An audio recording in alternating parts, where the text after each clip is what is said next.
तो एक दिन परीक्षा के लिए पर्दा लगाया गया और बाहर बैठे श्री सूरदास जी। फिर पर्दा खोल लिया गया और कहा गया श्रृंगार हो गया, पद गाओ। उसके दो नेत्र और खुल सकते हैं, एक ज्ञान नेत्र और एक प्रेम नेत्र। ज्ञान नेत्र खुल गए तो बिना पढ़े सारे वेद कंठस्थ अपने आप जागृत हो जाते हैं। जब इनको देखा तो लगा इनको कैसे पता चले कि मैंने इनको देखा। तो भगवान की कृपा से आप एकांतिक में आ गए तो हम आपको बताए हमने आपको देखा। धनराज मीना जी, राधे राधे राधे। गुरुदेव भगवान आपके चरणों में कोटि कोटि प्रणाम। राधा वल्लभ शेरवंश। गुरुदेव भगवान, मैं आपका एकांतिक वार्तालाप सुनता हूं, मैं देख नहीं सकता। मैं अपनी पढ़ाई के साथ साथ भगवत मार्ग में आगे बढ़ना चाहता हूं। महाराज जी, मेरे लिए क्या आदेश? ये कह रहे हैं कि हाँ, कोई बात नहीं। तीन नेत्र होते हैं, एक तो होते चर्म चक्षु, और बुद्धि में जो नेत्र जागृत होते हैं उन्हें ज्ञान चक्षु कहते हैं, और हृदय में जो नेत्र जागृत होते हैं उन्हें प्रेम चक्षु कहते हैं। इन चक्षुओं का केवल दर्शन माया जनित होता है, ये जो आप देख रहे हो। लेकिन दिव्यता का दर्शन या तो ज्ञान नेत्रों से होता है या प्रेम नेत्रों से होता है, और वो सबके हृदय में। जैसे श्री सूरदास जी के बाहरी नेत्र नहीं थे, पर उन्होंने प्रेम नेत्र जागृत किए तो सच्चिदानंद भगवान का साक्षात दर्शन और उनकी दिव्य लीलाएं। ऐसे दिव्य भाव थे कि श्रीनाथ जी को जो श्रृंगार पहनाया जाता वही वो पद गाते। तो कई बार सबको भ्रम हुआ कि बाबा के नेत्र वास्तविक नहीं है, क्योंकि जैसा पाग जैसे वैसे ही वो वर्णन करते। तो एक दिन परीक्षा के लिए पर्दा लगाया गया और बाहर बैठे श्री सूरदास जी। फिर पर्दा खोल लिया गया और कहा गया श्रृंगार हो गया, पद गाओ। तो उस समय कोई श्रृंगार नहीं किया गया था, कोई तिलक नहीं, कोई पोशाक नहीं। तो बोले आज हरि देखे नंगम नंगा। सबके होश उड़ गए कि आज हरि को तो कोई पोशाक नहीं धारण करवाई गई। तब पूछा कि बाबा वास्तविक आपके नेत्र है? तब उन्होंने लिखा देख लो दोनों नहीं है। तो हम ये कहना चाहते हैं कि जिसके बाहरी नेत्र नहीं है संसार के, तो ऐसा ना समझे, उसके दो नेत्र और खुल सकते हैं, एक ज्ञान नेत्र और एक प्रेम नेत्र। ज्ञान नेत्र खुल गए तो बिना पढ़े सारे वेद कंठस्थ अपने आप जागृत हो जाते हैं, वेदों का रहस्य प्रकाशित हो जाता है। नाम जब से जो राम राम नहीं बोल पाते थे, उन्होंने बड़ी सुंदर ग्रंथ रचना कर दी। मरा मरा मरा मरा जबकि अगर तुम नाम जप करो राधा राधा राधा, और कोई भी गंदी बात मन में चले उसको काटो भगवान के नाम से, फिर आप देखो आपके अंदर दिव्य ज्ञान का प्रकाश होने लगेगा, अध्यात्म शक्ति बढ़ने लगेगी।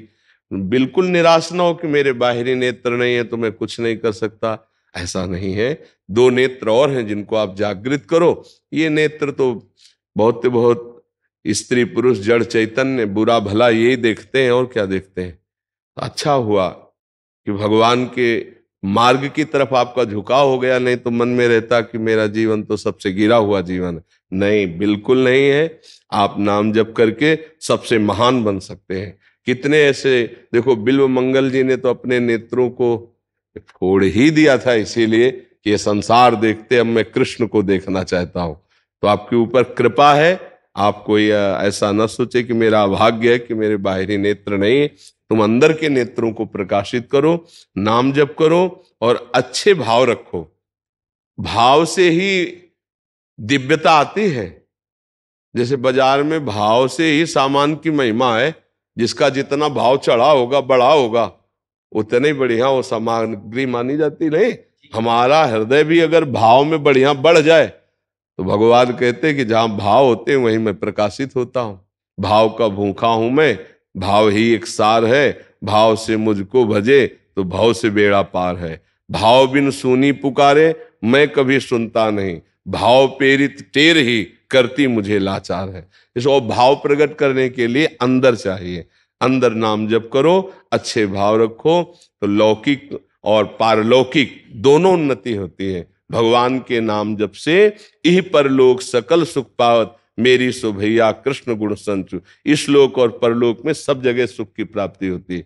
और आपने भले हमें देखा ना हो, लेकिन आपको हम देखा है। आप खड़े थे ना मार्ग में, हाँ, अगर भीड़ ना होती तो मैं आपके पास आके राधे राधे बोलता कि आप ये मत सोचना कि आपने देखा नहीं, हम आपको देखा और आपसे राधे राधे किया। आप खड़े थे, रमण रेती में खड़े थे। हम हर व्यक्ति को एक दृष्टि देते हैं कि तुम रात्रि में आके खड़े हुए हो।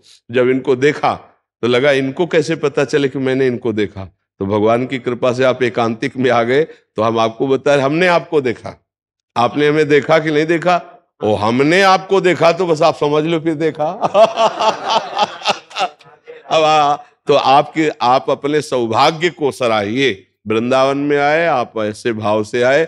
लाखों में देखते सबको है, पहचान किसी की नहीं होती, लेकिन आपकी पहचान रखा, आपका भाव रख। हम अगर भीड़ ना होती तो हम आपके पास जाते। पहले तो हमने सोचा कि कोई माला अगर हमें मिली होती तो तुम्हें जरूर माला पहनाते, क्योंकि हमारी दृष्टि गई थी तो हमें लगा था कि आप हमें नहीं देख रहे, लेकिन हम आपको देख रहे हैं। हे प्रभु, आप इस रूप में आए, आपका मैं स्वागत करता। तो आपने अवसर दिया, आप यहाँ आए, बड़ी कृपा आपके ऊपर। और आप अंदर नाम जप कीजिए। अपने को कभी भी ऐसा मत मानिए कि मेरे बाहरी नेत्र नहीं तो मैं असमर्थ हूं।